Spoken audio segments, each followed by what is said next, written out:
எக்ஸாம்பிளே சொல்கிறேன். அப்போ தலைவரை பார்க்க போகிறார் அசோக் அண்ணன். அசோக் ஒரு 5 பேர் அன்றைக்கி சேர்ந்தாங்க. நம்ம தனபால் சார் பையன்லாம் இருக்கார் பாருங்க, பழைய ஸ்பீக்கர், அவருடைய பையன்லாம் சேர்ந்தார். 4 பேரை பேசி முடித்தாங்க. லாஸ்ட்டில் தான் அண்ணன் போனார். என்னடா 40 நிமிஷமாக பேசிக்கிட்டே இருக்கார் அவரும் ஒரு பையனும், என்னடா வெளியே வரவே மாட்டேங்கிறாரு அப்படின்னு. திடீர்னு கதவை திறந்து நான் பார்க்குறேன், 3 பேரும் பயங்கரமாக சிரிச்சுக்கிட்டு இருக்காங்க. யார்? நம்ம தலைவர் விஜய் சாரும் அசோக் சாரும் பையனும் சிரிச்சுக்கிட்டே இருக்கிறாங்க. ஆமாம். அப்போ என்னடா அது பயங்கரமாக சிரிச்சிருக்காங்கன்னா, அப்போ சரி டிஸ்டர்ப் பண்ணோன்னு வெளியே வந்துட்டேன். வந்த பிறகு அசோக் சார்கிட்ட கேட்டேன், என்ன அப்படி பேசிட்டு இருக்கீங்க அப்படின்னு. நம்ம தலைவரை பற்றி தெரிஞ்சுக்கணும். அப்போ அவர்கிட்ட கேட்டிருக்காரு, நான் 40 வருஷம் தலைவர் ரஜினி சார்கிட்ட இருந்துட்டு வந்துட்டேன், என்னை உங்களோட அக்செப்ட் பண்ணுவீங்களான்னு கேட்டார்.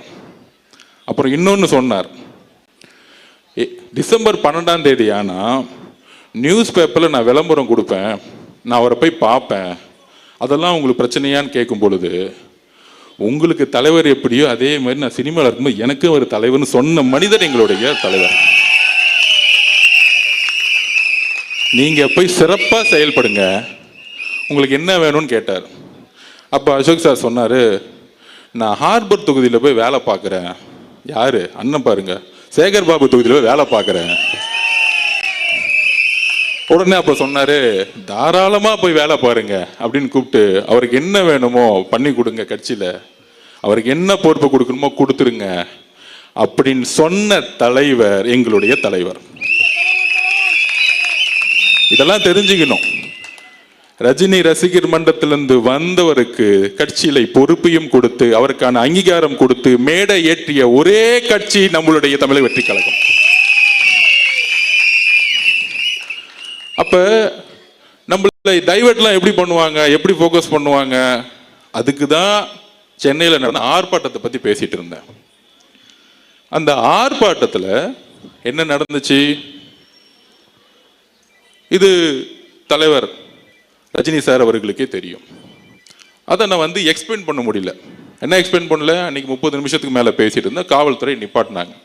அதை டீட்டெயிலாக நம்ம எக்ஸ்பிளைன் பண்ணோம்ல. அப்போ டீட்டெயிலாக என்ன எக்ஸ்பிளைன் பண்ணோம்னா, இந்த பிரச்சனையை பற்றி எக்ஸ்பிளைன் பண்ணல. இந்த 5 வருஷமா என்னை கடுமையாக திட்டுறாங்களா, அதை பற்றி இல்லை.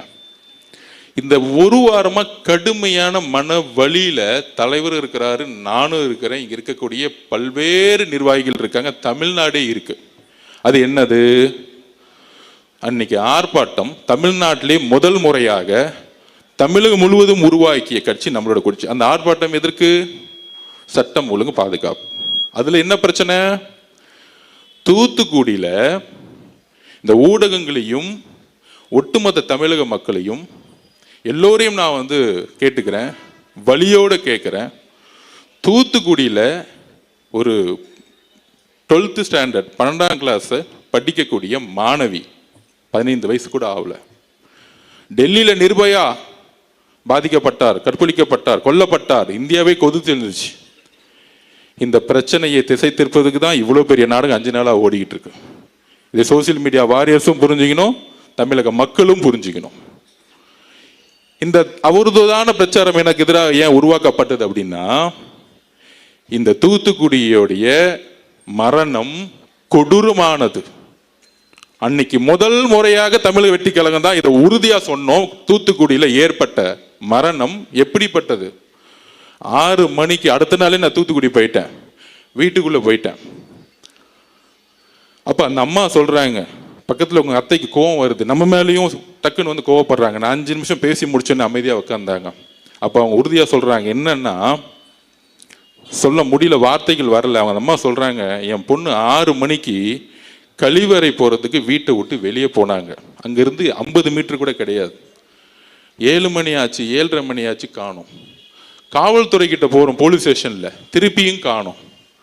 சார், காவல்துறைகிட்ட போகும்போது திருப்பியும் முடியாதனால நாங்கள் தேடி தேடி பார்க்குறோம், ஊர் மக்கள் ஃபுல்லாக தேடி பார்க்குறோம். அடுத்த நாள் 2:30 மணிக்கு கண்டுபிடிச்சிருக்காங்க அந்த குழந்தையோட உடலை. அந்த குழந்தையோடைய உடல்ல ஒட்டு துணி கிடையாது, கற்பழிக்கப்பட்ட பெண். இன்னும் 6 நாள் ஆச்சு, இன்னும் போலீஸ் கண்டுபிடிக்க முடியல. அக்கா கனிமொழி அக்கா போனாங்க, ஆனால் ஊருக்குள்ள உடலை. உடனே கனிமொழி அக்கா மேலே ஒரு மீடியா வந்து அவங்கள உள்ள உடலன்னு பெருசா சொன்னாங்க. நான் கேட்கிறேன், எங்கு முதலமைச்சர் ஏன் அந்த இடத்துக்கு போல? ஏன் தூத்துக்குடிக்கு அந்த பெண்ணுடைய வீட்டுக்கு போல? இதனால்தான் நான் கோவப்பட்டு முட்டாள் முதலமைச்சர்னு சொன்னேன். அவர் மேல அவதூறு பரப்புறதுக்காக இல்ல, அவரை குற்றம் சொல்ல வேண்டதுக்காக கிடையாது. ஒரு வழி, என்னுடைய வீட்டில் என் தங்கைக்கு இந்த உணர்வு ஏற்பட்டால் ஒரு அண்ணனாக என்ன கோவமோ அந்த கோபம் எனக்கு உண்மையிலே ஏற்பட்டது. அன்னைக்கு என்னுடைய பேச்சு கோபத்தில் வந்த வெளிப்பாடு, என்னுடைய உணர்விலிருந்து ஏற்பட்ட வெளிப்பாடு. அதனாலதான் அடுத்த நாளே 9 மணிக்கு நான் கிளம்பி வந்து தூத்துக்குடிக்கு போனேன். அதை கேட்கும் பொழுது இது அரசியல் அல்ல, நாம் எங்க வாழ்ந்துகிட்டு இருக்கோம், என்ன அரசியலை உருவாக்கிட்டு இருக்கோம். அக்கா கனிமொழியை திட்டுவாங்க, ஏன் ஒரு பெண்ணு தான் அந்த இடத்துக்கு போகணுமா? என்னோட சொந்த தங்கையா இருந்தா ஒரு ஆண் போக கூடாதா? எங்கே போனார் முதலமைச்சர் மு க ஸ்டாலின் அவர்கள்? அதுக்கு மேல என்ன வேலை இருக்கு உங்களுக்கு? எங்கே போனார் துணை முதலமைச்சர் உதயநிதி அவர்கள்? இதுக்கு மேல என்ன வேலை இருக்கு உங்களுக்கு? ஒரு பெண் மானங்கப்படுத்தப்பட்டு, ஒரு பெண் ஒட்டு துணி இல்லாம தூக்கி எரிஞ்சு, ஒரு ஊரே அன்னைக்கு 2.5 மணி நேரம் தேடி, ஒரு காவல்துறை கூட 18 மணி நேரம் அந்த ஊருக்குள்ளே போவாம, ஒரு கலெக்டர் போவாம, ஒரு எம்எல்ஏ போகாம, ஒரு கவுன்சிலர் போவாம, திமுகவுடைய அமைச்சர்கள் போவாம, முதலமைச்சரும் போல, துணை முதலமைச்சர் உதயநிதியும் போல. ஆனால் அன்னைக்கு நான் பேசிய ஒரு வார்த்தையை எடுத்துக்கிட்டு இந்த ஒரு வாரம் ஆதவர்ஜினாவை திட்டக்கூடிய இந்த திமுகவும் திமுகவுடைய ஊடகங்களும் மிகப்பெரிய அவமானப்படுத்தக்கூடியவர்கள். ஆதவர்ஜினா இதுக்கு வைக்கப்பட வேண்டியதில்லை. நான் எதற்கும் தைரியமானவன், எதற்கும் பயப்படாதவன்.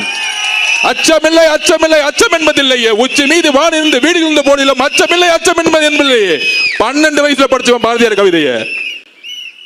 உங்களுடைய தவறுகளை நாங்கள் உறுதியாக உண்மையாக எடுத்துரைத்துக் கொண்டே இருப்போம். இதுக்கு டிவிக்கு தவிர வேற எந்த கட்சியும் போல. எங்க போனது?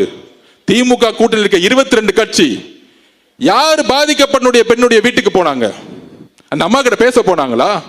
அந்த அம்மாவோட கோரிக்கை என்ன தெரியுமா? கடைசி நிமிஷத்துல இதை யாரு செய்தார்களோ அவர்களை இந்த சமூகத்தின் முன்பு நிறுத்துங்கள், அவர்களுக்கு தண்டனை வாங்கி கொடுங்கள். ஏனென்றால் என்னுடைய பெண் குழந்தை போல இன்னொரு பெண் குழந்தைக்கு தமிழ்நாட்டில் இந்த நிலைமை ஏற்படுத்த கூடாது சொன்னவர் என்னுடைய அம்மா. தூத்துக்குடியில் இருக்க பாதிக்கப்பட்ட அம்மா தன் குழந்தையை இறந்தாலும் அவர்கள் கவலைப்பட்டது இன்னொரு பெண் குழந்தைக்கு இந்த பிரச்சனை நடக்கக்கூடாதுன்னு பேசினாங்க என்கிட்ட. ஆனால் இதை மூடி மறைக்கணும். நிர்பயா சகோதரர் பாதிக்கப்பட்டது போல இந்த பிரச்சனையை தமிழக மக்களுக்கு கொண்டு போய் சேர்த்தக்கூடாது. தலைவர் ரஜினி சார் அவர்களே, உங்கள் மீது எங்களுக்கு எந்த வெறுப்பும் கிடையாது, உங்கள் மீது எங்களுக்கு அன்பு மட்டும்தான் இருக்கிறது. இதை நான் உறுதியாக பதிவிடுகிறேன். நான் ஒரு சாமானியன், அதிகாரம் என்கிட்ட இல்லை, பணபலம் இல்லை. நான் இன்றைக்கும் ஒரு சாமானியன், ஒரு சாதாரண விவசாய வீட்டில் பிறந்த உணர்வு தான் இன்னைக்கும் இருக்கு. எல்லா தொழிலையும் தூக்கி போட்டு வந்துட்டேன். எனக்கு வேற எதுவும் இல்லை, எந்த நாதியும் இல்லை. ஏன்? என்னுடைய குடும்பமே என்னுடைய அரசியலுடைய முடிவுகளுக்கு எதிராக இருக்கிறது. எல்லோரையும் தூக்கி போட்டிருக்கோம். ஏன்? நான் உண்மையாக மக்களிடம் இருக்க வேண்டும் என்ற உணர்வு எனக்கு இருக்கிறது, என்னுடைய தலைவருக்கு இருக்கிறது. அவதூறுகளை பத்தி கவலைப்படல. 5 வயசுல என்ன அனாதன்னு சொன்னாங்க, 12 வயசுல என்ன குறிக்கோள் இருக்கும் போது நீ ஏழைன்னு சொன்னாங்க, 16 வயசுல பொலிட்டிகல்ஸ் படிக்கும் போது உனக்கு எதுக்கு இந்த வீண் வேலை பொலிட்டிகல் சயின்ஸ் படிக்கணும்னு சொன்னாங்க. திமுக நான் வேலை செய்யும் போது உன்னாலெல்லாம் ஜெயிக்க வைக்க முடியுமான்னு என்ன பார்த்து கேட்டாங்க. டிவிக்கு வரும்பொழுது நீ என்ன சாதிப்பன்னு கேட்டாங்க. என் தலைவர் இருக்கிறார், உண்மை இருக்கிறது, என் கட்சியுடைய தொண்டர்களும் மக்களும் இருக்கிறார்கள், நாங்கள் உறுதியாக சாதிப்போம். எம்ஜிஆரிடம் இருந்த உண்மை எங்களுடைய தலைவர்கிட்ட இருக்கு. அப்ப தமிழக மக்களே, எதனால என்னுடைய வார்த்தைகள் மாறியது? என்ன பிரச்சாரத்தை திமுக உருவாக்கியது?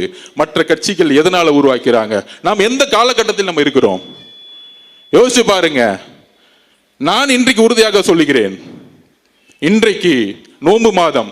இஸ்லாமிய தோழர்களும் கிறிஸ்துவ தோழர்களும், இஸ்லாமிய தோழர்களே, கிறிஸ்துவ தோழர்களே, தமிழக மக்களே, நாம் உறுதியாக சொல்கிறோம், 234 தொகுதியில் நாம் தனியாக களமாடுகிறோம். உண்மையான இஸ்லாமிய சகோதரர்கள், உண்மையான கிறிஸ்தவர்கள் நாம் உண்மையாக இருக்கிறோம். நம்ம அண்ணனுக்கு பல்வேறு சொல்றாங்களே ஆஃபர்லாம் கொடுத்தாங்க.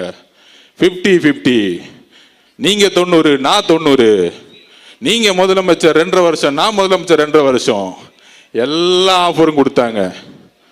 அப்ப அண்ணன் சொன்ன ஒரே வார்த்தை எங்க கிட்ட, எனக்கு ஆஃபர் தேவையில்லை, தமிழக மக்களுடைய உண்மையான நம்பிக்கையை, என்றைக்கும் தமிழக மக்களுடைய நம்பிக்கையை, நான் உருவாக்கக்கூடிய அரசு மத சார்பற்ற சமூக நீதிக்கான அரசை உருவாக்கக்கூடிய ஒரு வலிமையை தமிழக வெற்றி கழகம் உருவாக்கும் சொன்னது எங்களுடைய தலைவர் விஜய் அவர்கள். முதலமைச்சர் பதவியை ஆசைப்பட்டு டெல்லிக்கு அடிப்பணி வர எங்களுடைய தலைவர் அல்ல. பராசக்தி ரிலீஸ் ஆனோம்னா போய் ஹோம் மினிஸ்டரை பார்த்துட்டு உதயநிதி ஒரு போன் கால் பேசி ரிலீஸ் பண்ணவர் எங்க ஆள் கிடையாது. இன்றைக்கும் எங்களுடைய படம் லீகல் லிட்டிகேஷன்ல இருக்கு. இஸ்லாமிய தோழர்களே, கிறிஸ்துவ தோழர்களே, நீங்கள் புரிந்து கொள்ளுங்கள். முதலமைச்சருடைய மகனுடைய தன்னுடைய பேரனுடைய பராசக்தி படம் ரிலீஸ் பண்ணப்பட்டது. ஜனநாயகன் படம் என்றைக்கு வரைக்கும் நிப்பாட்டப்பட்டதுக்கான காரணம் அரசியல் தான். இது அரசியல் தான். இந்த அரசியலை தைரியமாக எதிர்கொள்ளக்கூடிய ஒரே தலைவர் எங்களுடைய தலைவர் விஜய் அவர்கள். எந்த எக்ஸ்ட்ரீம் நான் போறேன்னு சொல்லிட்டாரு அவரை எப்பொழுதும் யாராலும் அடிமைப்படுத்த முடியாது. ஏனென்றால் திருப்பி நான் பதிவு சொல்றேன், இந்த கூட்டணி கணக்குகள் 2026ஆம் ஆண்டு தூள் தூளாக்கப்படும். ஒரு சிங்கம் ஆடுடன் சேர்ந்து பாதுகாப்பை கொடுக்க முடியாது மக்களுக்கு. நம்மளுடைய தலைவர் சிங்கம். நாம் ஒரு மிகப்பெரிய ஆட்சியை உருவாக்க, பெரியார்களுடைய கொள்கையை உருவாக்க, அம்பேத்கருடைய கொள்கையை உருவாக்க நாம் ஒரு மிகப்பெரிய அரசியலை உருவாக்கிட்டு இருக்கோம். நம்பர் 1. அப்புறம் அன்னைக்கு ஆர்ப்பாட்டத்தில் பேசும்போது நான் தெளிவா பேசினேன். என்ன பேசினேன்? எப்பெல்லாம் திமுகவை எதிர்த்து ஒரு சக்தி வருகிறதோ, ஃபர்ஸ்ட் எம்ஜிஆர் அவர்கள் கடுமையா 5 வருஷம் போராடி பார்த்தாங்க. செங்கோட்டையனை கேட்டு பாருங்க, அடிச்சாங்க, விரட்டினாங்க, எல்லாம் பண்ணாங்க. ஆனா கடுமையா மக்கள் ஆதரவோட வெற்றி பெற்றுட்டாங்க. அன்னையிலிருந்து அவர் உயிரோட வரைக்கும் ஜெயிக்க முடியல. அடுத்து ஜெயலலிதா அம்மா வந்தாங்க. அவங்க மேல கடுமையான அடி அடிச்சாங்க. உடல் மொழி எல்லாம் கேவலமா பேசி பார்த்தாங்க, ஜெயிச்சிட்டாங்க. திருப்பி என்ன பண்ணிட்டாங்க, 97-98 அவங்க ரிசைன் பண்றேன்னு அவங்க லெட்டரை வெளியிட்டு போலியா பரப்பினாங்க. பயந்துட்டு திருப்பி 2001 வந்துட்டாங்க.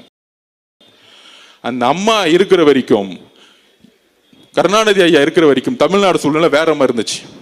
அதுக்கப்புறம் எத்தனை பேர் வந்தாங்க, முக்கியமா திரைத்துறையில இருந்து எம்ஜிஆருக்கு அப்புறம் வந்தவங்க எல்லாமே என்ன செஞ்சாங்க?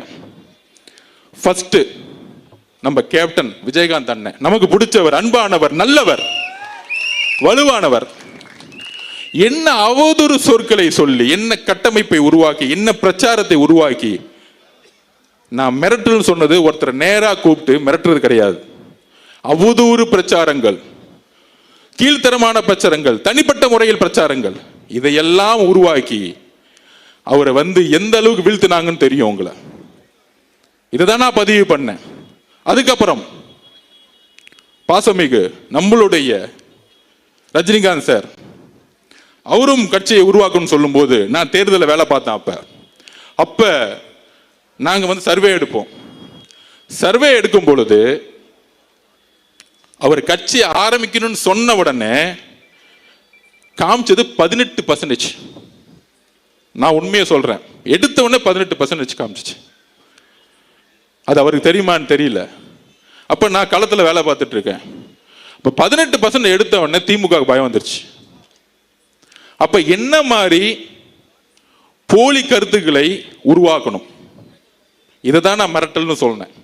அவரை கூப்பிட்டு மிரட்டினாங்க, அந்த குடும்பம் செஞ்சுச்சு, இதுக்கான அர்த்தம் இல்லை. என்ன மாதிரி பிரச்சாரத்தை உருவாக்குவது, என்ன மாதிரி அவதூறு சொற்களை உருவாக்குவது. அன்னைக்கு உதயநிதி அவர்கள் இதே ரஜினி சார் மேல என்ன மாதிரி குற்றச்சாட்டுகளை தன்னுடைய ட்விட்டர்ல எல்லாம் போட்டார், எவ்வளவு அசிங்கமா பேசினார். பாஜக பி டீம் மிரட்டி தான் பாஜக கொண்டு வந்தாங்க. இதையெல்லாம் உருவாக்குனது திமுக. அதுக்கப்புறம் இபிஎஸ் முதலமைச்சர் அதிமுக கடுமையான சொற்கள்ல பேசினார். என்னெல்லாம் பேசினார் இன்னைக்கு சமூக ஊடகத்துல வந்துருச்சு. இந்த மாதிரி கூட்டணி கட்சிகள் இவங்கெல்லாம் சேர்ந்து ஒரு சக்தி வரும் பொழுது, ஒரு சிஸ்டம் மாத்தணும்னு சொல்லும் போது, ஊழல ஒழிக்கணும்னு சொல்லும் பொழுது, அவரு இங்க காசு எடுக்க வரல. ஏன்னா அவரு நல்லா சம்பாரிச்சிருந்தார். அப்ப ஒரு சூழ்ச்சிகளை தன்னுடைய சமூக வலைத்தளம் மூலியமாகவும் தன்னுடைய கட்சியுடைய கட்டமைப்பாகவும் உருவாக்கி பல்வேறு அழுத்தங்களை வெளியிலிருந்து கொடுத்தாங்க. அப்ப ஒருத்தர் ஒரு நல்ல மனசு கொண்டவர் வரும்பொழுது என்னெல்லாம் பிரச்சாரத்தை உருவாக்கணுங்கிறத என்னுடைய பதிவு. அவரை சிறுமைப்படுத்த வேண்டுமோ இல்ல அவர் பயந்துட்டாரோ சொல்ல வேண்டிய அர்த்தம் கிடையாது. இந்த திமுகவுடைய சூழ்ச்சிகளை அன்றைக்கு நான் பதிவு பண்ணேன். அதற்கு அப்புறம் வைகோ அவர்கள் எவ்வளவோ பேரை தன்னுடைய சூழ்ச்சி அரசியல்னால எல்லா விதமான பிரச்சாரங்களையும் உருவாக்கி என்ன செஞ்சாங்கிறத பதிவு பண்ண. அதுதான் என்னுடைய நோக்கம். அப்ப இதை சொல்லி முடிச்சுட்டு வர்றதுக்குள்ள உடனே அந்த வார்த்தையை எடுத்து அதுக்கு ஒரு பல்வேறு பிரச்சாரங்களை உருவாக்குவாங்க. ஏன் தூத்துக்குடியோடைய அந்த பெண்ணுடைய சாவுல இருந்து வெளியே வரணும். இப்ப 6 நாளா அதை பேசல பாத்தீங்களா? நம்ம உடனே நம்மளோட சோசியல் மீடியா வாரியா ரஜினி சாருக்கு பதில் கொடுக்குறோம், நம்ம பதில் கொடுக்குறோம், நம்ம அடுத்தடுத்த வேலையை நான் பார்த்துட்டு இருக்கேன். அப்ப இது உருவாக்கக்கூடிய வலிமை திமுக கிட்ட இருக்கு இந்த பொய் பிரச்சாரம். ஆனா புதுசா என்னன்னா இதுல பாஜகவும் திரு இபிஎஸ் அவர்கள் சேர்ந்துக்கிட்டாங்க. ஏன் சேர்ந்தாங்க? அன்னைக்கு ரஜினி சார் கட்சி ஆரம்பிக்கும் பொழுது கடுமையா விமர்சனம் பண்ணது இபிஎஸ். ஆனா இன்னைக்கு சொல்றாரு, அவரை பொத்து புகழ்ந்துட்டு இருக்கார். இந்த சூழ்ச்சி நமக்கு தெரியுமா? நமக்கு தெரியாது. நம்ம ஒரு தூய உள்ளம். அதையும் மீறி இன்றைக்கு ரஜினி சார் கிட்ட ஒரு அறிக்கை வந்துச்சு. ரஜினி சாருக்கு எல்லா உண்மைகளும் தெரிஞ்சிருக்கலாம். ஆனால் இந்த விவாதங்கள் இதெல்லாம் பார்த்து அவரு தன்னுடைய மனசுல தப்பா நினைக்கிறதுக்கான வாய்ப்பு இருக்குன்னு அவர் அறிக்கையை பார்த்து தெரிஞ்சுக்கிட்டேன். எங்களுடைய பாசத்துக்குரிய ரஜினி சார் அவர்களே, எங்களுடைய தலைவருக்கும் நீங்கள் தலைவர் அப்படின்னு அசோகன் சொன்னார். எங்களுடைய தலைவருடைய நிலைப்பாடும் தான் எங்களுடைய நிலைப்பாடும். அப்ப இந்த சூழ்ச்சிகளுக்கெல்லாம் ஏன் நடந்துச்சுன்னு சொல்லக்கூடிய இடத்துல நான் இருக்கிறேன். தூத்துக்குடியோடைய என்னுடைய தங்கை கற்பழிக்கப்பட்டு இன்னைக்கு வந்து செத்து போய் 6 நாள் ஆகியும் அவனுடைய குடும்பம் இன்னைக்கு நட்டோட்ல நின்றுட்டு இருக்கு. இதை திசை திருப்பதுக்கு தான் இந்த பிரச்சாரம்.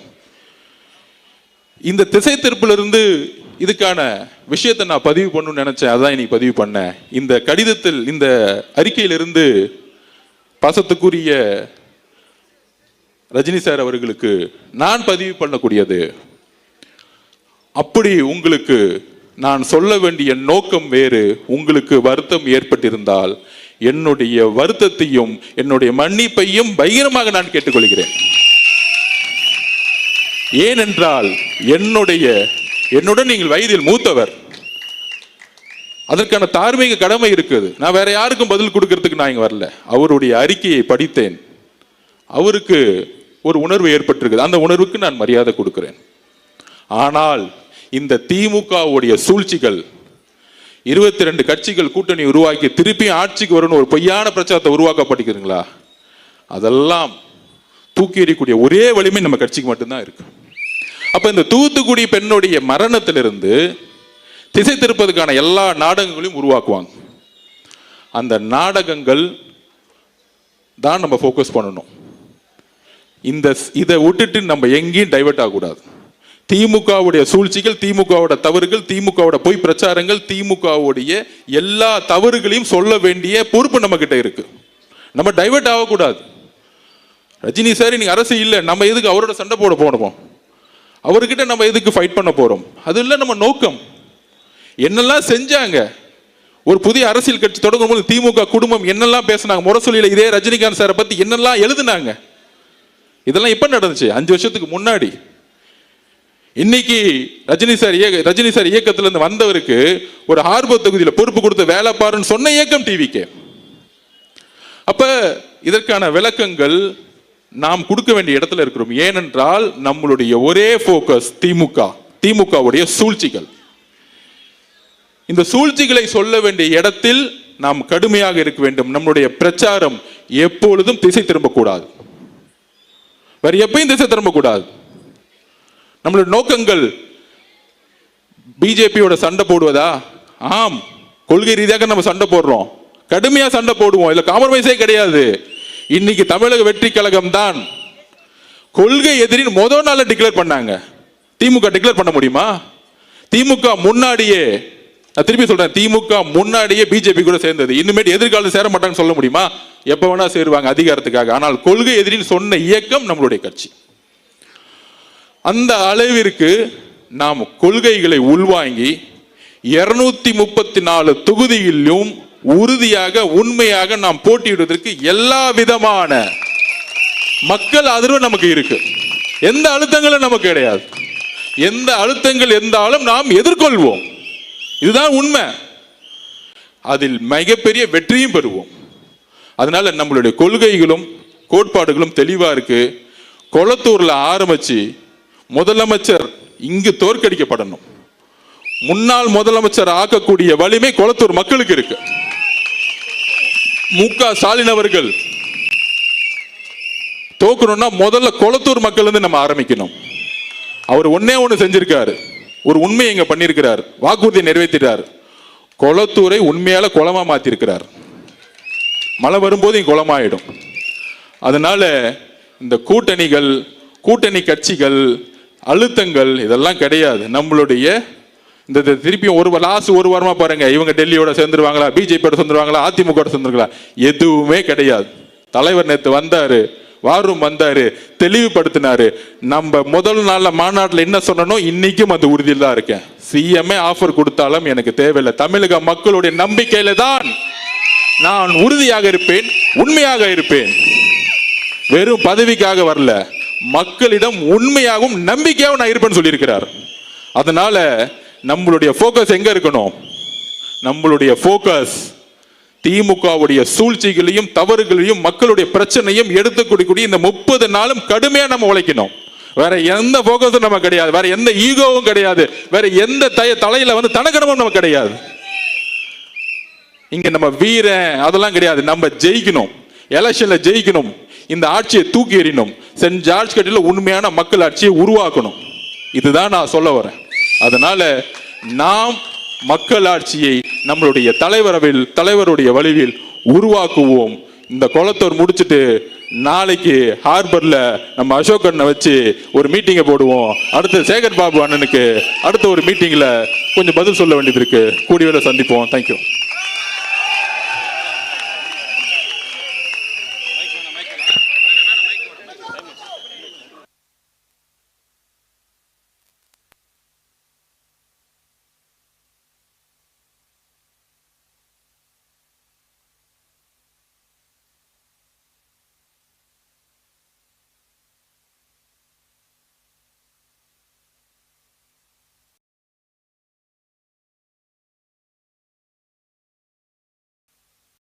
சொல்லி அமைச்சிருக்காங்க.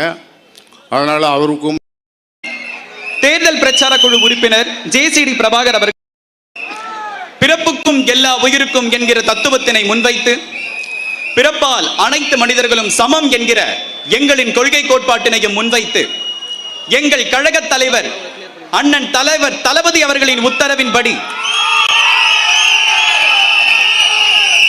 கழக பொதுச் செயலாளர் அண்ணன் என் ஆனந்த் அவர்களின் அறிவுறுத்தல் படி நடக்கவிருக்கும் இந்த மாபெரும் பொதுக்கூட்டத்திற்கு வருகை தந்திருக்கும் என் கட்சி தோழர்கள் அனைவருக்கும் வணக்கம்.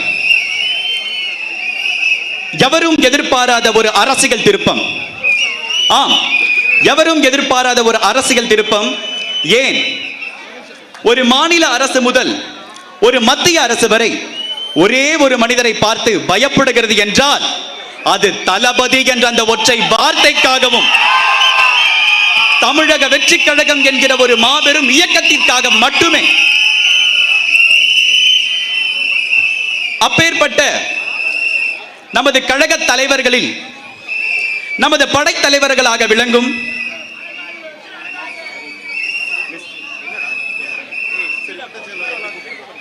தேர்தல் பிரச்சார மேலாண்மை பொதுச் செயலாளர் நாதவர்ஜுனா அவர்களையும் மாநில நிர்வாக குழு தலைமை ஒருங்கிணைப்பாளர் ஐயா கே.ஏ. செங்கோட்டையன் அவர்களையும் துணை பொதுச் செயலாளர் அண்ணன் ராஜ்மோகன் அவர்களையும்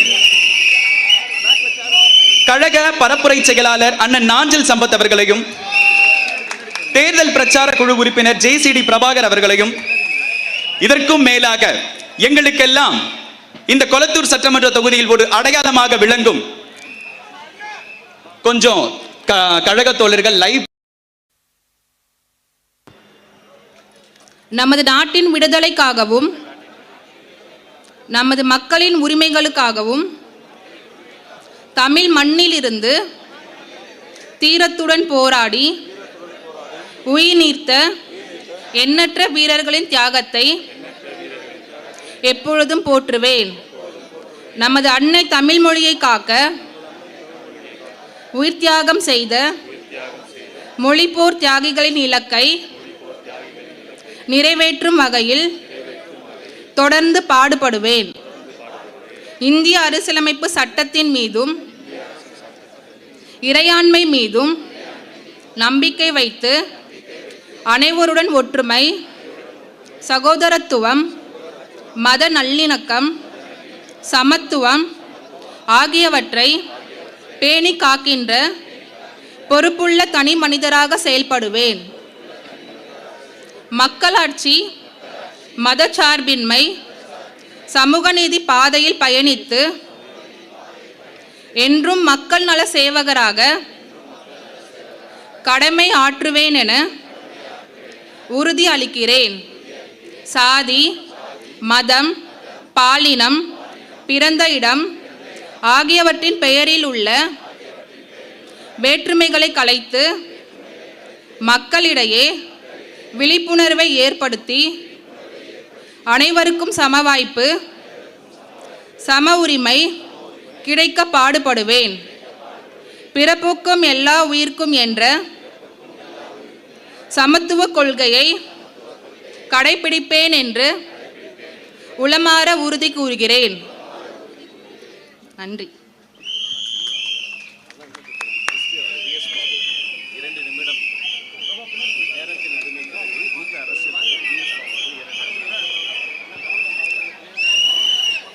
நேரத்தின் அருமையை கருதி ஒரு 2 நிமிட சிறப்புரை ஆற்றுவதற்காக நமது மூத்த அரசியல் தலைவர் அண்ணன் திரு VS பாபு அவர்களை ஒரு சிறப்புரை ஆற்ற அழைக்கிறேன்.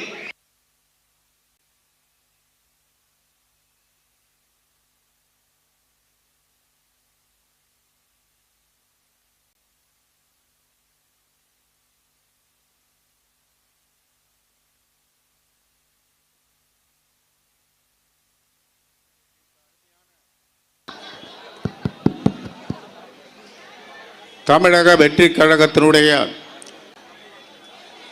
மாபெரும் பொதுக்கூட்டத்தில்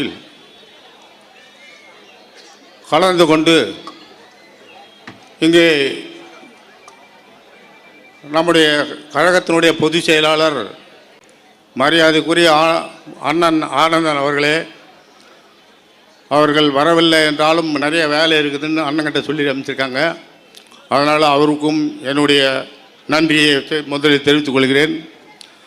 இந்த பிரச்சார கூட்டத்தில் நேற்றைக்கு முன்தினம் நம்முடைய அருமையான தேர்தல் பிரச்சார மேலாண்மை குழு உறுப்பினர் பொதுச் செயலாளர் அண்ணன் ஆதவ் அர்ஜுனா அவர்கள் இந்த மாபெரும் கூட்டத்தை நடத்த வேண்டும் என்று ஆணையிட்டார்.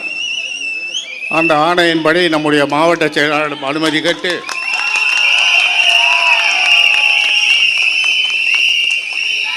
இந்த கூட்டத்திலே சிறப்பாக கலந்து கொண்டிருக்கின்ற அண்ணன் ஆதவ் அர்ஜுனா அவர்களே, இந்த கூட்டத்தில் கலந்து கொண்டிருக்கின்ற கழகத்தினுடைய மாநில நிர்வாக குழு தலைமை ஒருங்கிணைப்பாளர் என்னுடைய அருமை அண்ணன், கிட்டத்தட்ட 2 திராவிட கட்சிக்கும் ஒரு பெரிய மூத்த அரசியல்வாதி, அரசியல் என்றால் என்னவென்று அவரிடம் கற்றுக்கொள்ள வேண்டும். மரியாதைக்குரிய ஐயா அண்ணன் செங்கோட்டையன் அவர்களே, கழகத்தினுடைய துணை பொதுச் செயலாளர் மரியாதைக்குரிய பிரச்சார பீரங்கி அண்ணன் ராஜ்மோகன் அவர்களே, இங்கே சிறப்புரையாற்ற வந்திருக்கின்ற கழக பரப்புரை செயலாளர் மதிப்புக்கும் மரியாதைக்குரிய நம்முடைய அண்ணன் நாஞ்சில் சம்பத் அவர்களே, வர இருக்கின்ற மரியாதைக்குரிய முன்னாள் சட்டமன்ற உறுப்பினர் அண்ணன் JCD பிரபாகரன் அவர்களே, இந்த பகுதி கழகத்தினுடைய செயலாளர்களே, குளத்தூர் பகுதியைச் சேர்ந்த வட்டக்கழக செயலாளர்களே, மாநில மாவட்ட பகுதி கழக வட்டக்கழக நிர்வாகிகளே, செயற்பியல்களே, மரியாதைக்குரிய நம்முடைய தங்க தளபதியினுடைய உயிரினும் மேலான இளைஞரணி பட்டாளமே, உங்கள் அனைவருக்கும் இந்த தொகுதியின் சார்பிலும் மாவட்ட கழகத்தின் சார்பிலும் முதலில் என்னுடைய வணக்கத்தை தெரிவித்துக் கொள்கிறேன்.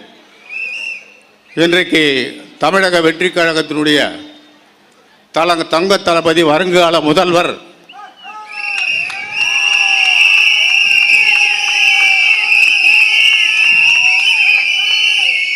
அதே போன்று நம்முடைய வருங்கால மாண்புமிகு அண்ணன் ஆதவ் அர்ஜுனா அவர்களே,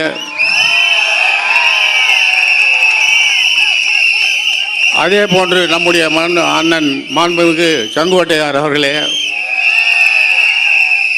உங்கள் அத்தனை பேருக்கும் நீங்கள் இங்கே இந்த சிறப்பான கூட்டத்தில் நாங்கள் காலையிலிருந்து நேற்றிலிருந்து நானும் மாவட்ட செயலாளரும் நிர்வாகிகளும் கலந்து கொண்டு இங்கே உங்களை எல்லாம் அழைத்தோம்.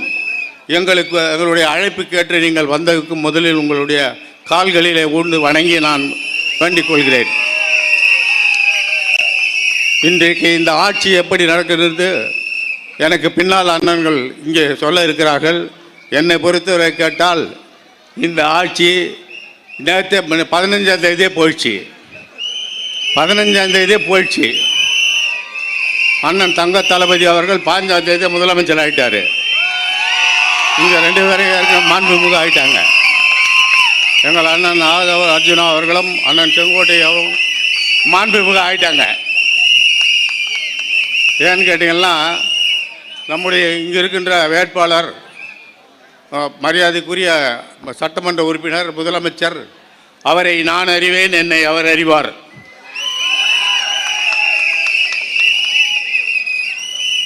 எங்கள் இருவரையும் இந்த தொகுதி மக்கள் அறிவார்கள். 2011 எப்படி ஜெயிச்சார் என்னன்றதெல்லாம் நாங்கள் விரைவாக சொல்ல இருப்பில்ல. ஏன்னா இவங்கெல்லாம் ரொம்ப மூத்தவங்க. அண்ணா ஆதவ அர்ஜுனா நேற்றே சொன்னார், நாங்கள் ரொம்ப பேசக்கூடாதுட்டார். ஏன்னா நம்ம பாணி வேறு மாதிரி போயிடும். அதனால் மரியாதையாக பேசணும்னு சொல்லியிருக்காரு. அவர் நேற்றே சொல்லிட்டார். சேரும்போதே சொன்னார், பொதுச் செயலாளர் சொன்னார், அதையும் தாண்டி மாவட்ட செயலாளர் சொன்னார். ஏன்னா நம்ம இது பேசினா தாங்காது. அதனால் நான் தனியாக பேசுகிறேன் உங்கள் கையில். இன்றைக்கி அவங்க 2 பேரும் அண்ணன் நாஞ்சிலார் வந்திருக்காரு.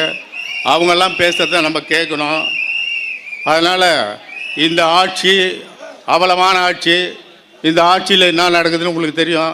அண்ணன் அவர்களே, உங்களுக்கெல்லாம் சொல்கிறேன், இங்கே எந்த நல்ல திட்டம் நடக்கலை, எந்த ஒரு இதுவும் நடக்கலை. எல்லாம் பில்டிங்கு கான்ட்ராக்டு தான். எல்லாத்தையும் உடச்சி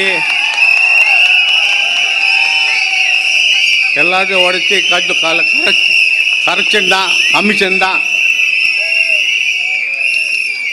எல்லாம் இங்கே கலெக்ஷனும் கமிஷன் இதுதான் இங்கே நடக்குது. இங்கே இப்போ 4.5 வருஷமாக இந்த கதையே முடிஞ்சு போச்சு. எல்லாம் வீட்டுக்கு போகிற நேரம். நீங்கள்லாம் நம்முடைய தங்க தளபதி அவர்களை முதலமைச்சர் ஆகணும்னு நம்ம ஒரே நோக்கத்தோடு ஒன்றுபட்டு இந்த தொகுதியையும் வென்றெடுத்து தளபதியையும் நம்முடைய பொதுச் செயலாளர் அண்ணன்மாருடைய காலடியில் வைக்கிறது தான் நமக்கு வேலை. அதனால் இன்றைக்கு சிறப்பான கூட்டத்தில் நம்முடைய அவங்கெல்லாம் கேட்குறதுக்காக நம்ம இங்கே வந்திருக்கோம். அண்ணன் ஆதவ அர்ஜுனா அவர்களே, அண்ணன் செங்கோட்டை அவர்களே, இங்கே எந்த வேலையும் நடக்கலை. எங்கள் வேலையும் ஒழுங்காக நடக்கலை. சும்மா தான் ஃபோட்டோ ஷூட்டு தான். இங்கே எந்த ரோடு சரியில்லை. இன்டீரியர் ரோடு உள்ளே போனீங்கன்னா எல்லா ரோடு நோண்டி வச்சுருக்காங்க. உங்களுக்கெல்லாம் தெரியும்ல, உண்மை தானே? சரிதா?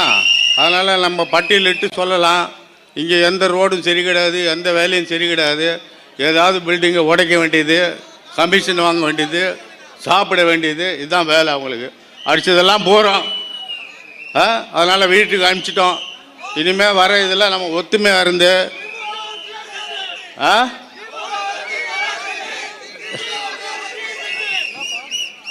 ஆகவே இன்றைக்கு இந்த தொகுதியில் எந்த பணியும் நடைபெறவில்லை. நடக்கிறதெல்லாம் கமிஷன் பணி தான், எல்லாம் கரப்ஷன் தான். ஒன்றுமே ஒரு எல்லா ரோடும் ரிப்பேரு. எந்த ரோடுக்கு போனாலும் பள்ளம் நோண்டி வச்சுருக்கோம், மெட்ரோ வாட்டர் குழா நோண்டி வச்சுருக்கோம். அதனால் நீங்கள் எல்லாருக்கும், உங்களுக்கு எல்லாருக்கும் தெரியும். நான் ஒவ்வொரு வீதியாக பேர் சொல்லுவேன். எல்லா பேரும் இந்த தெருவில் தொகுதியை மொத்த தெரு பேரும் சொல்லுவேன். அதுக்கு ஒரு நாள் ஒன்றா உங்களுக்கு உத்தரவு தரட்டும். எல்லா தொகுதியும் நான் வாயிலே ஒரு தெரு இல்லாமல் சொல்கிறேன். அந்த தெருவெல்லாம் இவர் 3 தடவை 5 வருஷம் எம்எல்ஏ இருந்தார். 10 தெரு சொல்லிட்டாருன்னா நான் அந்த ஊரை விட்டே போயிடுறேன். கரெக்டா? ஒன்றுமே தெரியாது. அப்படியே வர வேண்டியது காரில், அப்படியே போயிட வேண்டியது, அப்படியே டாட்டா காப்பிக்க வேண்டியது, அப்படியே போயிட வேண்டியது. ஜனங்களை ஏமாத்துறது தான் அவங்களுக்கு வேலை. அதனால் நான் கூடவே இருந்தவன், நான் அனுபவித்தவன். அதனால் இந்த ஆட்சி விழுந்து விட்டது. இனி வர தேர்தலில் தங்க தளபதி அவர்களை முதலமைச்சர் ஆக்கணும். அதுதான் நமக்கு வேலை. இங்கே 2 பேரையும் மாண்புமிகு ஆக்கணும். அதுதான் நம்ம வேலை. அவருக்கு தமிழ்நாடு பூரா சுற்றின்னு வராரு. டயர்டு, அவரால் முடியல. காலையில் 7 மணிக்கு வந்தார். 7 மணிக்கு வந்துட்டு நம்மளே எழுப்பினார். நான் பார்த்தேன், என்னப்பா இது பெரிய ஒம்பாவி போச்சு, இவர் 7 மணிக்கெல்லாம் வராரு. அவர் அப்படியே சுற்றிட்டு வராரு. அதனால் இது ஒரு சிங்கம், இது ஒரு நமக்கு ஒரு சிங்கம், அது ஒரு பேச்சாளர் சிங்கம். அதனால் பாருங்க, அண்ணா ஜேசிடியும் வந்திருக்காரு, வாங்க. அதனால் இந்த தொகுதியை பற்றி நம்ம ஒரு நாளைக்கு தனியாக மாவட்ட செயலை வச்சு நாம் தனியாக ஒரு பொதுக்கூட்டம் போட்டு நாம் பேசுகிறதுக்கு எனக்கு வாய்ப்பு கொடுங்க. இப்போல்லாம் அவங்க பேசட்டும், நம்ம கேட்கணும். ஆகவே நம்முடைய தங்க தளபதி அவர்கள் மே மாதம் 15ஆம் தேதி முதலமைச்சராக பதவி ஏற்க போகிறார் என்று சொல்லி இந்த தொகுதியை நாங்கள் உங்கள் காலரில் ஏற்கனவே ஒப்படைத்து விட்டோம். மீண்டும் சொல்கிறேன், 2வது முறையாக சொல்கிறேன், இந்த தொகுதியை நாங்கள் உங்களிடம் ஒப்படைத்து விட்டோம். வரபோது நாங்கள் எல்லாம் மாண்புமிகாக தான் பார்க்க போகிறோம். வாழ்த்துக்கள், நன்றி. என்ன வந்திருக்கான் திடீர்னு?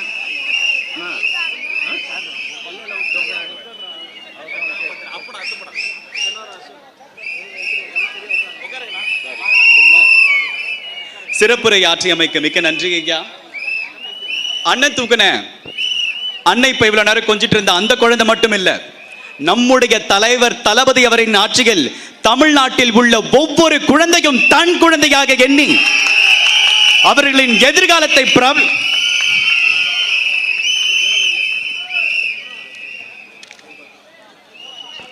அடுத்த ஒரு சிறப்புரை ஆற்றுவதற்காக முன்னாள் ரஜினி ரசிகர் மன்ற மாவட்ட செயலாளர் சகோதரர் செனோரா அசோக் அவர்களை ஒரு பெரிய கரகோஷ ஒலியுடன் அவர்களை பேச அழைக்கிறேன்.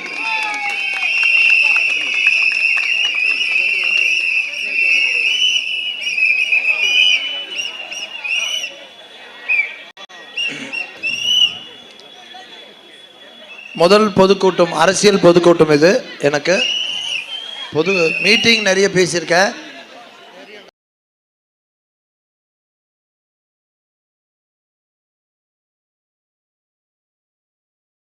மண்டத்தில், ஆனால் அரசியல் ரீதியாக முதல் பொதுக்கூட்டம் இது. அதனால் ஏதாவது தவறுதலாக பேசினால் அதை யாரும் அது சோஷியல் மீடியாவில் பெருசு பண்ணி எதுவும் பண்ண வேணாம். நான் அரசியலில் ஒரு குழந்தை, அதில் தவறுதல் எடுத்துக்க வேணாம். பொதுவாக நான் இங்கே வந்த காரணமே ஒரு காரணத்துக்காக தான் இங்கே வந்தேன். இல்லைனா எனக்கு இங்கே இல்லை, ஒரு விஷயம் பேசணும் தான் வந்தேன். எனக்கு வயசு இப்போ 59. நான் 13 வயசு இருக்கும்போது பேசலாமா? உங்கள் பர்மிஷனோடு தான் பேசுகிறேன். திரு ரஜினிகாந்த் அவர்களை ரசித்து 13 வயசில் ஒரு நல்ல மனிதராக இருக்காங்கன்னு ரசித்து, இன்றைக்கி 59 வயது.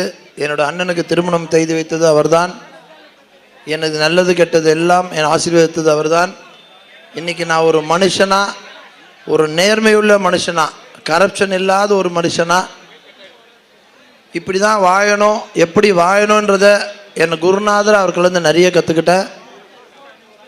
நான்லாம் ஒரு கல்யாணத்துக்கு போனால் ஒரு 10 கார் 20 காரில் போனால் தான் வாழ்க்கைன்னு நினச்சிக்கிட்டு சாவுக்கும் கல்யாணத்துக்கும் போயிட்டு இருந்தவன் நான். அங்கே இறங்கி 4 பேர் நம்மளை பார்க்குறாங்களா அப்படின்றது ஒரு பார்வை, திருட்டு பார்வையை பார்த்து அது ஒரு ரசனையாக அதெல்லாம் பண்ணிட்டு இருக்கும்போது ஒரு நாள் கலைவாணர் அரங்கில் எங்கள் ரஜினி சார் வந்து ஒரு இண்டிவிஜுவலாக ஒரு பேக் எடுத்துக்கிட்டு பொக்கே எடுத்துக்கிட்டு வந்ததை பார்த்த உடனே இவர் பின்னாடி 1,00,000 பேர் போகலாம், அப்படி இருக்கும்போது நான் என்னடா ஒன்றுமே இல்லாமல் 10 காரில் ஒரு 50 பேரோட போய் அப்படின்னு நினச்சி 25 வருடமாக நான் தனியாகத்தான் திருமணத்திற்கும் எந்த கெட்ட நிகழ்ச்சி எது இருந்தாலும் நான் தனியாக தான் போக ஆரம்பித்தேன்.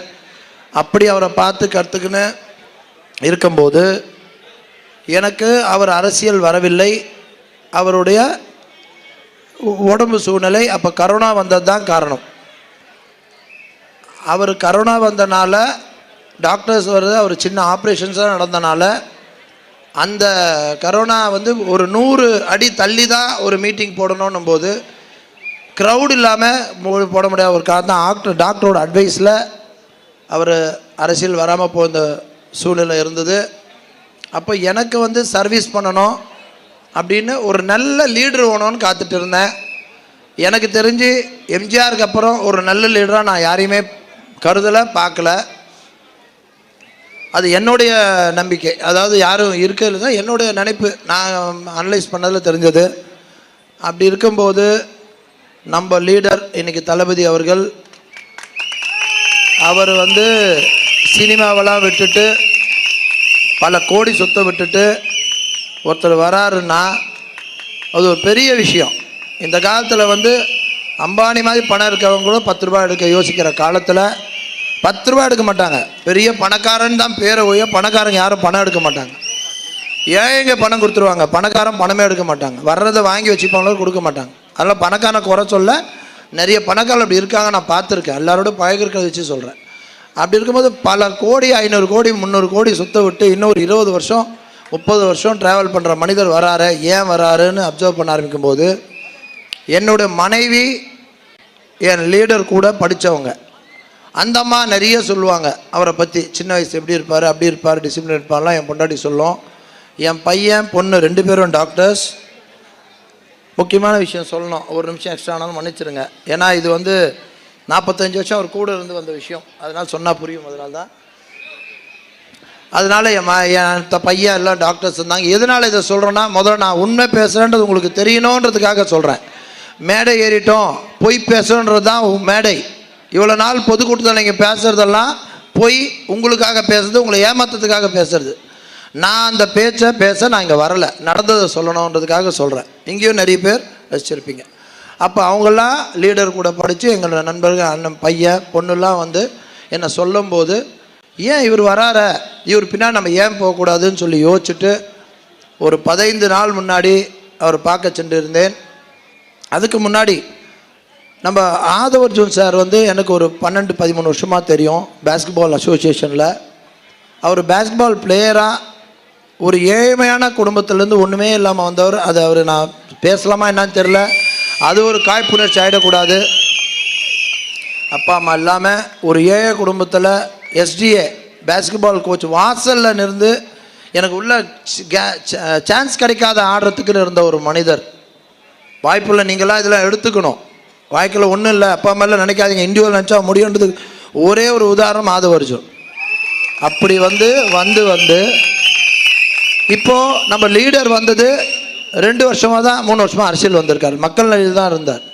அப்போது ஆதவ் சார் எங்களை பேசும்போதெல்லாம், நான் இப்போ ரஜினி மன்ற மாவட்ட செயலராக இருக்கும்போது தலைவரை பற்றி எப்பயுமே எங்களை புகழ்ந்து பேசி, நான் தலைவருக்காக நலத்திட்டங்கள் செய்யும்போது நிறைய பணமும் கொடுத்து, அண்ணா ஏழைங்களை நல்லா இருக்க வேணா, ஏழைங்களுக்கு கொடுங்கண்ணே, புடவை வாங்கி கொடுங்கண்ணே அப்படின்னு 5000 புடவைகள், அப்போ ஸ்கூல் பேகு பசங்களுக்குன்னு வாங்கி கொடுத்து எங்கள் ரஜினி சார் மன்றம் நடத்தும் போது அவரும் ஒரு என் கூட இருந்து சாருக்காக பண்ணவர் தான் ஆதவர்ஜுன். அப்படி பண்ணுற மனிதர், எங்களை அவ்வளோ பெருமையாக பேசுகிற மனிதர். இப்போ ஒரு இஷ்யூ வந்து அன்றைக்கி போராட்டத்தில் அவர் பேசுகிறதா பெரிய சர்ச்சைகள் இருக்குது. அந்த சர்ச்சைகள் வந்து நான் அங்கே இருந்தேன், அவர் கண்டிப்பாக தவறுதலாக பேசியிருந்தால் அதே மேடையில் ஏறி எனக்கு அது புரிய வைங்க, ஏன் இப்படி பேசின்னு கேட்டிருக்க தைரியம் எனக்கு இருக்குது, கேட்டிருப்பேன். ஆனால் அவர் இன்டென்ஷனாக பேசலைன்ற ஒரு காரணத்தினால நேராக பார்க்குறதுக்கும் பேப்பரில் படிக்கிறதுக்கும் வித்தியாசம் இருக்குது. ஒரு பேப்பரில் படிக்கும்போது நம்ம மைண்ட் வேறு மாதிரி சொல்லுவோம், நேரில் பார்க்குறது அது உண்மை தெரியும். நான் தான் நன்மையாக இருந்தேன். 45 வருஷமாக ரஜினி சார் கூட இருந்தவன் எப்படி விட்டு கொடுத்துருவான்? நான் இன்னைக்கு லீடரோட வந்தனால என் ஒய்ஃபை நாளைக்கு திட்டினா விட்டுருவேனா? என் பையனை திட்டினா விட்டுருவேனா? என் நண்பனை திட்டினா விட்டுருவேனா? அது மாதிரி 45 வருஷம் அவர் கூட இருந்தவன் நான் எப்படி உணர்வு இல்லாமல் இருக்குமா ஒரு ஜஸ்ட் ஒரு 10 நாளில்? அப்போது அவர் இன்டென்ஷனோட பேசலன்றதை தெரிஞ்சுக்கிட்டேன். அவருக்கு ஒரே ஒரு இது, அன்றைக்கி நடந்தது போராட்டத்தை பற்றி. அந்த போராட்டத்தில் திமுகவை இது பண்ணி பேசும்போது அவர் உணர்ச்சி பூர்வமாக இந்த சொசைட்டியை மாற்ற முடியாத ஏக்கத்தில் இருக்கவங்க வார்த்தை தவறி வரலாம். அப்படி வந்ததாக தான் நான் கருதுகிறேன். அது மாதிரி ஒன்றும் இன்டென்ஷனே பேசலை. அதனால் எனக்கு என் ரசிகர்கள், நான் இவ்வளோ 45 வருஷம் இருந்தனால முந்தா நேற்று என் ரசிகர் மன்ற மாவட்ட செயலாளரை நேற்று ரிசைன் பண்ணிட்டேன். ஏன்னா ஒரு இதில் இருக்கும்போது இருக்கக்கூடாது, ரிசைன் பண்ணிட்டேன். ஆனால் ஒரு அற்புதமான மனிதர் ரஜினி சார், அதில் எந்த மாற்றமும் யார் சொன்னாலும் நான் ஏற்றுக்க மாட்டேன். அவர் பயந்தாங்கோலி கிடையாது, போராட்ட குணமுடையவர். இல்லைன்னா அன்றைக்கெலாம் நிறைய பேர் எதிர்த்து குரல் கொடுத்த மனிதர். அவரெல்லாம் போராட்ட குணமுடைய மனிதர். அப்படிப்பட்ட தைரியசாலாம் நீங்கள் பார்க்கவே முடியாது. அதனால் என் பழகின இதில் 45 வருஷம் பழகிருக்கின்ற உரிமையில் அவரை பற்றி நான் சொல்கிறேன். எனக்கு ஆதவ அர்ஜுன் சாரை ஒரே ஒரு கோரிக்கை மட்டும் வச்சுக்கிறேங்க. நான் கூட இருந்தேன், எனக்கு தெரியும் உங்களுக்கு இன்டென்ஷன் இல்லைன்னு தெரியும். ஆனால் பப்ளிக்காக எனக்கு நீங்கள் எந்த எண்ணத்தில் பேசுனீங்க அப்படின்றது எனக்கு தெரிஞ்சுக்கணும்னு ஆசைப்பட்றேன். நான் ரசிகராக இவ்வளோ வருஷம் பழகிருக்கேன். 45 வருஷம் குடும்பமாக தமிழ்நாடு மொத்தம் பழகிருக்கேன். ஆனால் உலகத்தில் இருக்க எல்லா ரஜினி ரசிகர்களுக்கும் ஒன்றே ஒன்று சொல்கிறேன், ரஜினி சாரை பற்றி யாராவது இதில் எது பேசினாலும் உங்கள் சார்பாக நான் கேள்வி கேட்பேன். உங்கள் சார்பாக ஏன் பேசுங்கன்றது புரிய வைங்கன்னு கேட்பேன். அதனால் உலகத்தில் இருக்க எல்லா ரசிகருக்கும் சொல்கிறேன், உங்கள் சார்பாக நான் டிவிகேல இருக்கிறேன்றதை புரிஞ்சுக்கிட்டு எந்த மேற்கொண்டு எதுவும் இல்லாமல் புரிஞ்சுக்கணும்னு நினைக்கிறேன். நான் விட மாட்டேன். அதே மாதிரி எனக்கு இன்றைக்கி ஆதவ அர்ஜுன் சார் உங்களை தான் எனக்காக அது எங்கள் ரசிகர்கள் ரொம்ப வருத்தப்படுறாங்க, நீ ஏதோ தப்பாக பேசுன மாதிரி. அது மறந்து போச்சு பாருங்கள், சாரி சார். அதான் முதல் மேடை, மன்னிச்சிருங்க, பொதுக்கூட்ட மேடை, அரசியல் மேடை. நான் 10 நாள் முன்னே லீடரை பார்க்க போனேன். நான் லீடர் தான் சொல்லுவேன் அவரை. ஏன்னா ஆல்ரெடி ரஜினி சாரை தலைவர் பேசுறதுனால அந்த தலைவரை சொன்னோன்னா நல்லா இருக்காதனால தான் லீடர்னு சொல்ல ஆரம்பித்தேன். அதனால் அவர்களை போகிறேன், உள்ளே போய் உட்காந்து பேசுகிறேன். ஜாயின் பண்ணலாமா வேணாமான்னு யோசிச்சுட்டு போய் உட்காரும்போது இது ஆல்ரெடி ஒரு சின்ன இஷ்யூலாம் போச்சு. நிறைய பேர் நம்மளை பிரித்து விட்றதான உலகமே இருக்குது. அது மாதிரி ஏதோ நடக்குதுன்னு இருக்கேன். அப்போ சாரோட உட்காந்து ஒரு 40 நிமிஷம் பேசும்போது அவரை கேட்டேன், சார் ஒரே ஒரு கோரிக்கை என்ன அப்படின்னாரு. சார் 45 வருஷம் ஒரு மனிதரோடு இருந்துட்டேன் அப்படின்னு சொல்லி என் செல்ஃபோனை கூட எடுத்து காமிச்சேன். அவர் முன்னாடியே ரஜினி சார் ஃபோட்டோ தான் வச்சுருந்தேன். வருஷத்துக்கு ஒரு நாள் டிசம்பர் 12 உங்கள் பிறந்தநாள் அன்றைக்கி, அவரோட பிறந்தநாள் அன்றைக்கி நான் கோயிலுக்கு போயிட்டு நல திட்ட உதவிகள் பண்ணிவிட்டு பேப்பர் ஆடு கொடுக்குறது என் வழக்கம், அதை நான் செய்யலாமா அப்படின்னு கேட்டேன். என்ன சார் இப்படி சொல்கிறீங்க? நானும் அவரும் ரசிகருங்க, எனக்கும் தலைவர் அவர், எனக்கும் தலைவர் இது.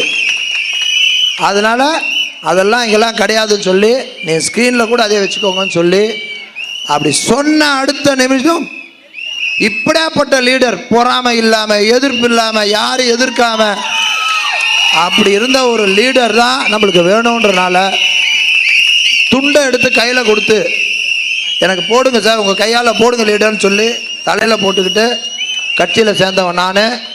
அவர்கள் அதையும் சொல்ல வந்தேன், இருக்கிற இடத்துக்கு உண்மையாக இருப்பேன், அது மட்டும் சொல்லிட்டு வந்தேன்.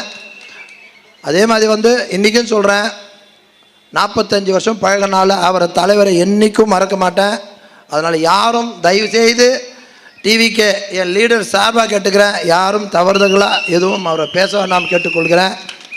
அவரை பார்த்து நம்ம தலைவரே எங்களை சொன்ன வார்த்தை நான் ரசித்தேன் போனன்றனால யாரும் தவறாக பேசி ஒருத்தர் திட்டம் போது சைலண்ட்டாக இருந்தாலே சண்டை இருக்காது. நீங்கள் திரும்பி போட்டால் தான் சண்டை, திரும்பி போடாதீங்க.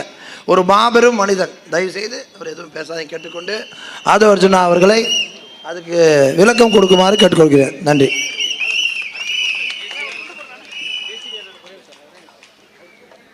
சிறப்புரை ஆற்றியமைக்கு மிக்க நன்றி அண்ணா.